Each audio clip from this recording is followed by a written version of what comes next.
Welcome to Unmasking Greatness. I'm your host, Chris Kokoris, a lifestyle fitness coach and mentor. This podcast is about unmasking your greatest potential, finding your purpose, and crafting a life worth living. Health and fitness has been the gateway drug to all of my success. My continuous drive to keep learning and surround myself with other high achievers forces me to level up, which has developed my mind to something I never thought was possible. This podcast is here to share what I've learned and continue to learn with all of you. This is your sign to take back control of your health, mindset, and personal environment. Strap in as we are recharged, and always, if you find value in the show, please subscribe and share as we can all get better together. Let's go. What's up, guys? Welcome to another episode of Unmasking Greatness. I'm your host, Chris Kokoris. I hope you guys are all having a blessed Monday. And if you are listening to this episode, I hope to provide you guys with tons of value every time that you show up and I show up. And I'm going to be quite honest with you guys just out the gate before we get into the topic. I feel like I have been slacking. I don't have another term that I really want to use, but I have been a little bit lagging when it comes to the podcast. I feel like there's just been a lot of hectic things going on. I still have been putting them out, but not the way that I've been wanting to. And of course, we are trying to do more interviews, which I have another guest coming on very soon in the next week or so that I'm really excited to bring on. You guys could potentially guess what it is if you guys follow me on my social medias.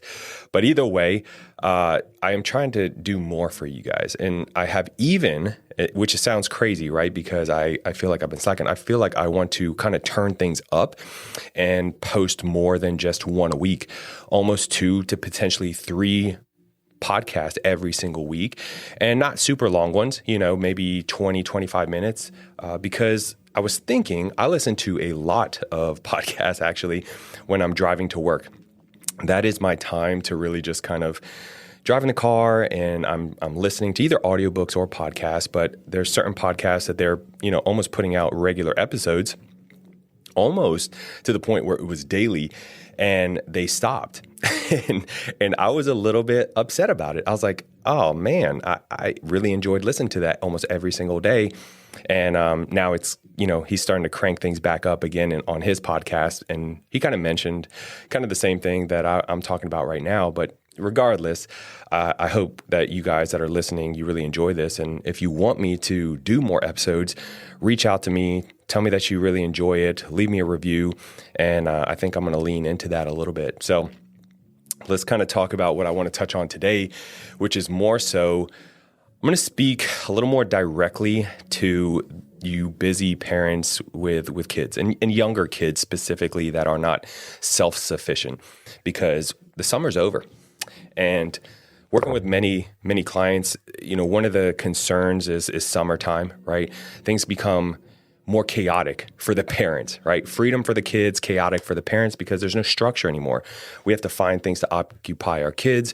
We still work. Unless you work in a school system, you typically don't get the summer off either. So you have to continue doing your job. And again, if you work from home, that could be even more difficult because you have kids running around screaming, or they're coming in, they want to play with you, and then you feel bad because you're like, hey, I'm sorry, I have to work. And that was kind of some of the stuff that I was facing, with my son.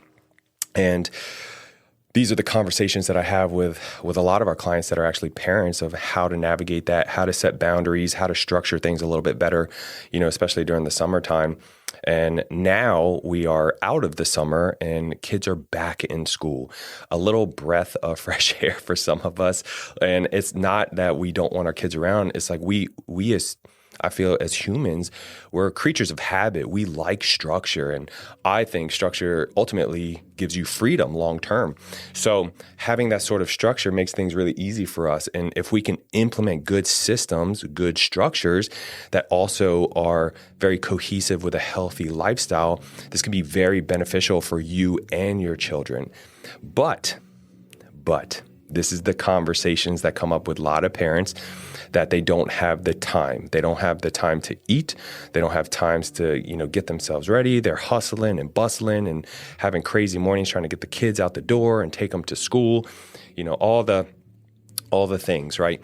And so I was actually speaking to one of our clients specifically, and she, we're getting her back on track. We're getting her back into the gym and getting exercise and trying to eat healthier and just, be a good example for her kid, because that is ultimately one of the number one reasons she ended up, signing up with us, is because sure, she wants to be healthy, but she knows the importance of health, and she also is really proactive and wanting to implement healthy lifestyles to her young child early on, right? So it becomes almost automatic for her, normal, like a normal lifestyle, which is understandable. But how do kids learn, right? How do kids learn? They watch, they imitate, right? It's like a little duckling. They see the parent duck walking and they follow right behind. This is how kids are in the beginning. And so one of the things that we're trying to implement is having some more systems and structure. And one of the things that we push and ask on a daily is like, how much water do you drink? And it was very minimum. Okay. I'll leave it at that. It was very minimal water. And I was like, why? And she's like, because if I have a water bottle with me, I'll drink it. I just don't have it. And I was like, why don't you have it? And she was like, I get caught up. I'm trying to get my, kid ready to go out the door, and I just forget it. And so instead of saying, well, you need to just bring water with you, I was like, well, okay, well, let's back up a minute. You're getting ready, obviously, for your kids. You're getting ready for your day at work.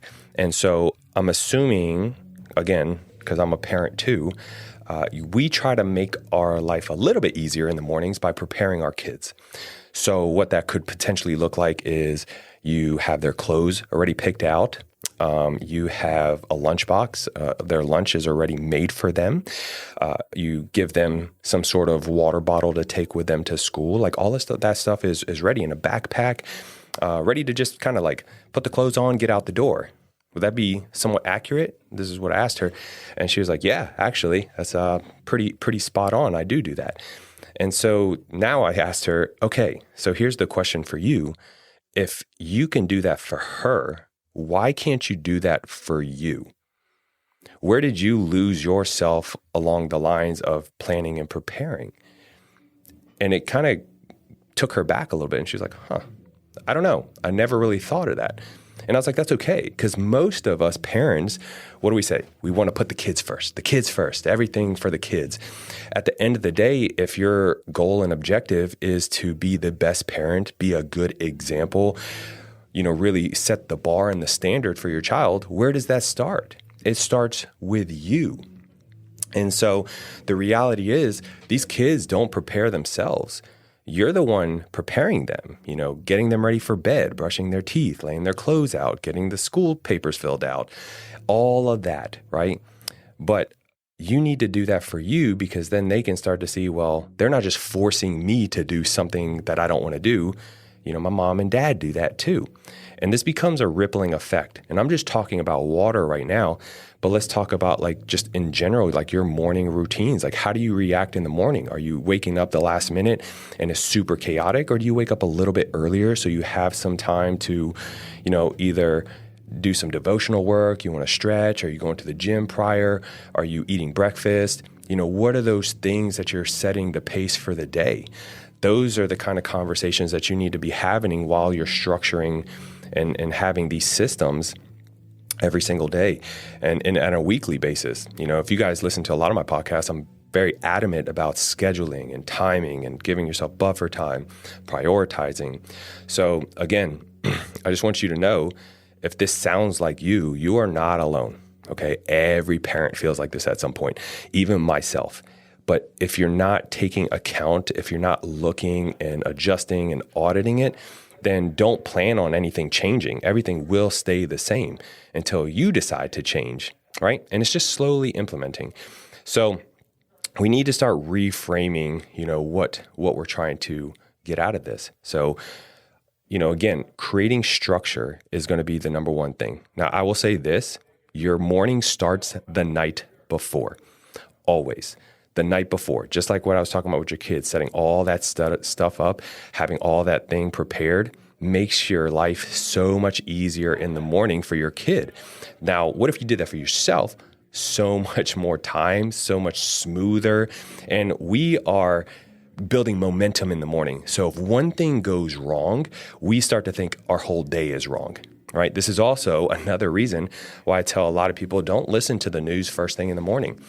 If it's really important, you'll find out. I promise you that. But typically the news is a little bit depressing, whether they're talking about the weather, the traffic, someone got murdered or a missing person. I mean, they will find everything in between that is, exciting from a drama perspective, but also it just frames the mind for just negativity.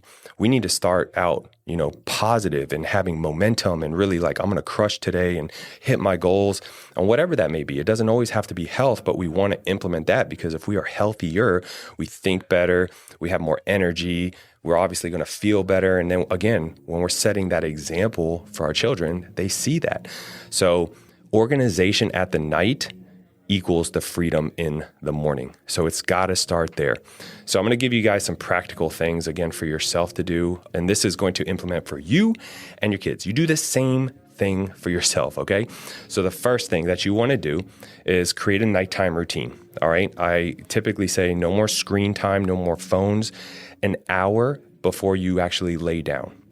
And I would take that hour to actually start doing these things. So turn off TVs, turn off phones, computers, etc., whatever you got going on, and start creating a routine with your child of like brushing your teeth, putting on the PJs, do those sort of things.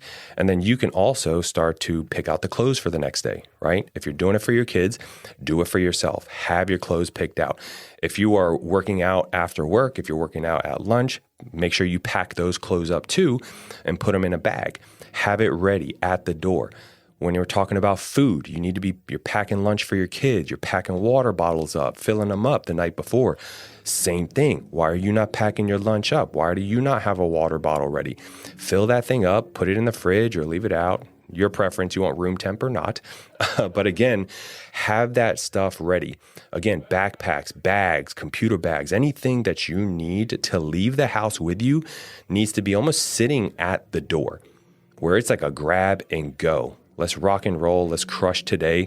And it makes things so seamless. Even from a breakfast perspective, have kind of a breakfast list of things that you're going to, pick and choose from. Or if there's a staple meal that you like, go with that. Go with that, something super, super easy for you and your child. You're setting that standard. You're setting the pace. So again, it's almost like having a launch pad set at your door. Have it all ready to go. And I can tell you how much time and stress that you will save by doing something like this. It sounds like it's more work, but trust me, test this out. If you have not done this, test this out. I'm sure a lot of you have probably done it and it just hasn't stuck. Like you did it and it was like, oh my God, that did work, but you don't keep doing it. Again, planning, preparing, and I would actually put this on a schedule. Write it down. So again, this is going to give you that extra time to be able to do whatever it is that you want to do or just have a really chill morning. So how this helps you as a parent, of course, this creates a bandwidth for your healthy habits. You're not going to be skipping meals anymore. That is the most common one that I hear. I'm so busy, I don't have time to eat. Okay, you got time. Doesn't mean that you got time to actually cook, a 3-course meal or you have time to sit down and eat. You may need something that's a grab and go, which is okay. But why didn't you plan that? Why didn't you make a wrap? Why didn't you make a sandwich? Maybe it's just a protein shake and some fruit, and that's okay too. But skipping it should never be an option. Again, drinking water. The only reason you're not drinking water is because you don't have it with you. I am a big fan right now of water bottles called the Owala. So I don't know if you guys heard that, look it up. And they make different sizes. They also keep the water cold in there, but it's a straw and I don't want to call it like a sippy at the top, but like you can either drink it by turning it up or you can drink it through the straw. It's like a combo deal, and they're great. I love them. So again, they make these. If you're one of those Those women that like the big, I don't know what to call, my wife would know, those big cups with the handles, you can get a handle adapter for it and you can rock it from there. But again, find something that you want to carry. Back when I was competing in bodybuilding, carrying a gallon of water was cool. Yeah, not no more. I don't got time, or I don't want to say I don't have time. I just don't want to carry a whole gallon of water with me everywhere I go. Just from an aesthetic perspective, and also it gets heavy, after a while. So I just, I keep one and I just refill it over time. And it's a good way to know how much water you should be drinking, because if it's, 32 ounces, then, drink 2 or 3 a day, depending on your body and your weight. A good standard for water typically is take your body weight, cut it in half, and that's how many ounces of water you should be drinking. That's just a good overall standard that you could go by. So make sure you have that water. Prioritize time for movement, physical activity, right? Physical activity. Now, physical activity and exercise are very different. Physical activity is going to be things like counting your steps, maybe doing some stretching or mobility work, in between a meeting or a call, just to get some blood flow going. But also you need to do some workouts. Now, I always suggest you go to the gym for a couple reasons. One, there's going to be more equipment. You're going to put yourself in a better environment, the networking aspect. I mean, there's a lot of benefits from just going to the gym, but if you don't have time to actually have a whole hour or 45 minutes to go to the gym 2-3 times a week, then I would suggest doing something like microdosing exercise. And this is something I would do daily. I would wake up, maybe 15 minutes to 20 minutes earlier than you normally would, and do a 10-15 minute quick workout, some push-ups, some air squats, some lunges, some crunches. And just, again, this is a great way to start your day and get some blood flowing, get some endorphins going, and you feel good, you feel accomplished, you did something. And I think doing that from, day one and try to do 30 days may inspire you like, oh, you know what? I need to get some equipment at my house, like some light dumbbells or bands, or I'm gonna go check out a gym membership. I'm gonna start doing that. And doing that, you could do, instead of doing maybe say 2-3 days at the gym, I would do that every morning. You're not exhausting the body and going to failure with some of those movements. Now, are you gonna build muscle that way? Not really. You may get a little bit of strength and endurance. You'll burn some body fat just because you're burning some extra calories. But when it comes to sculpting and building muscle, you have to put it under enough load. So you would need weights without a doubt. But again, you got to prioritize time for that.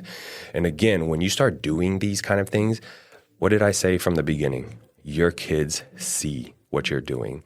They're going to know that you were doing something before they woke up, for sure.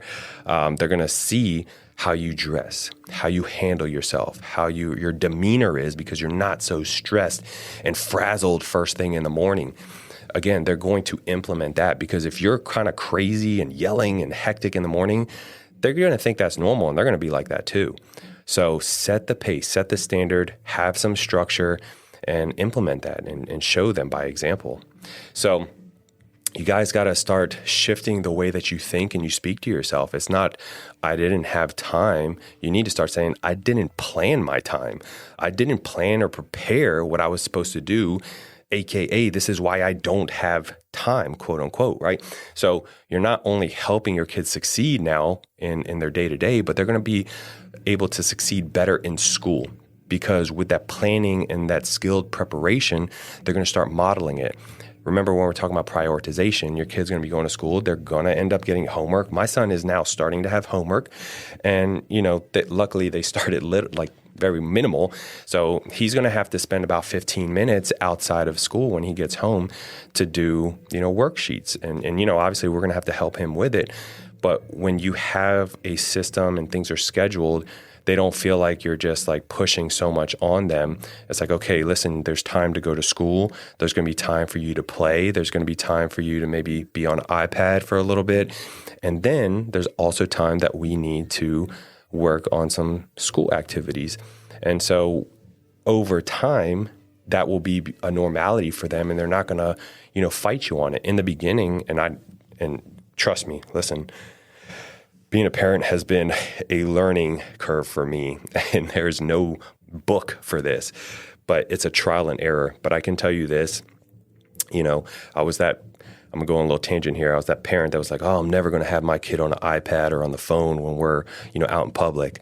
I'm sorry, I am. Okay, listen, when I want to eat and I just need him to chill, yeah, okay, we put him on it, but he's not on it all day. And we make him eat before he gets on it. So there's, again, I've learned that over time. I didn't do that at first, but same thing at home. You leave a kid on an iPad, they can get lost in that thing for hours, and then they start acting just ass crazy. So when we started pulling it back, and even now, right now, like my son has lost all privileges to everything when it comes to iPads, and we got him a little Nintendo Switch. He doesn't have it, and he was upset for a day or two. And honestly, it's been almost a week, and he has not asked about it at all. Isn't that wild? Someone that's like so addicted to something, and in a matter of days, he's almost like he just forgot about it. And we actually went to, he's been seeing on my phone, and again, you listen to my old past podcast, I used to be a skateboarder, and he saw some skateboarding clips on my phone one day, and we just started talking about it, and he was asking about like, did I skate and what could I do? And that conversation turned into like, hey son, you want to skateboard? You want to go get a skateboard? And then this past weekend, we went to Greenville. There was a skateboard shop called Blazers that was there for years. I mean, this place has been there back when I used to work in a skateboard shop in Spartanburg. And we were about to drive by, and I was like, oh, we got to stop. We have to stop. And we did. And it was a really, really cool experience to see him go in there, and he's excited and gets to watch them. Actually, he picked his board, picked his wheels. They built it in front of him. And, and I'm in there, I'm like, you know what, I guess I got to get one too, because I'm going to try to help him and get comfortable and play. How far it will go, I don't know. But again, it gets him off the screens. It gets him to be outside. It is great exercise. Let me tell you something. And skateboarding will build some of the highest level of patience you can imagine. You will be out there for hours trying one trick and not be able to get it. But it's, for some reason, it's so addicting to want to get it done. I think a lot of that is correlated to my adult life now. But anyways, those are the kind of things that I would encourage you guys to be doing.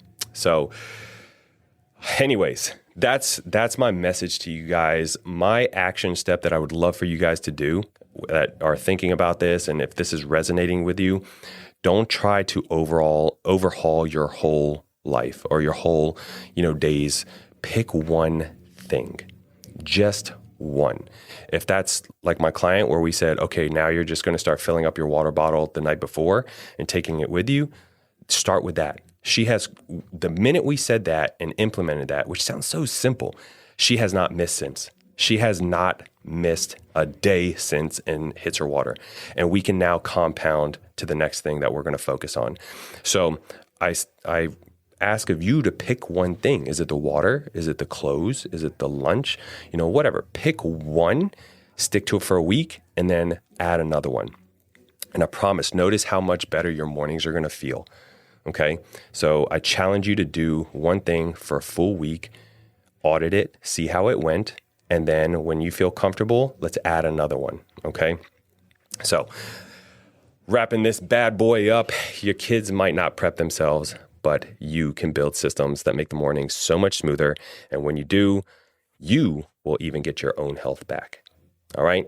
Be the person, be the example, set the standard, and you are going to make your kids' life so much better. All right, I love you guys. Hope you have the best Monday ever, and I'll see you in the next one. Peace.